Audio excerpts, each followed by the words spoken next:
سؤال يقول عبر الواتساب: السلام عليكم، انا مريضه، ما عرفتش شنو عندي بالضبط، واش مرض نفسي ولا مس، المهم ما عارفاش. المهم هذا الشيء هذا اللي عندي كيخليني انني ما كنقدرش نعطي حق زوجي في الفراش.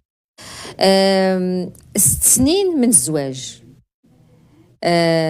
ياك. ماذا حدث؟ كنخاف بزاف. كتقول: واش عندي شي اثم مع الزوج ديالي في حالات هو عارفني زعما ومقدرني، يعني هو عارف ومقدر، ولكن المهم واخا هذا هو الوضع. طيب هذا الزوج هذا مقدرك وعارف الامور حتى لمتى؟ الى متى؟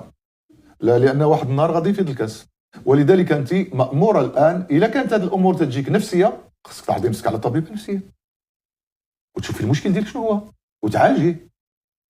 فهمتي؟ كانت الامور شاكه في ان عندك شي حاجه ديال المس وانت تتحسي الى اخره، الزوج ديالك يقرا عليك القران الكريم، يقرا عليك شويه من سوره البقره، ايه الكرسي، ايات السحر، شويه من سوره الاعراف ديال السحر، ثم طه، ثم يونس، ثم سوره الجن، ثم الصافات، ثم المعوذات، يقراهم عليه.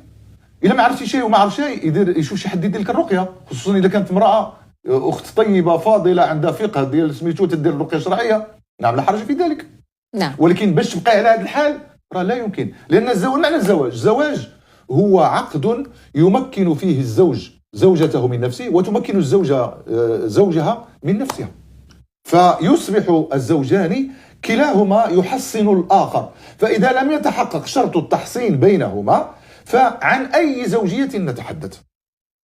فامتى؟ علاش قلت لك انا في الاول حتى اللي غيبقى هذا الراجل صبر، راه صبر اليوم غدا بعد واحد النهار ينفجر، وتقولي لنا الى طال العمر غتقول لنا راه يا شيخ راه قد حصلته لقيت عنده لقيته. الله يشفيك ويعافيك، ونسال الله يفرج الهم.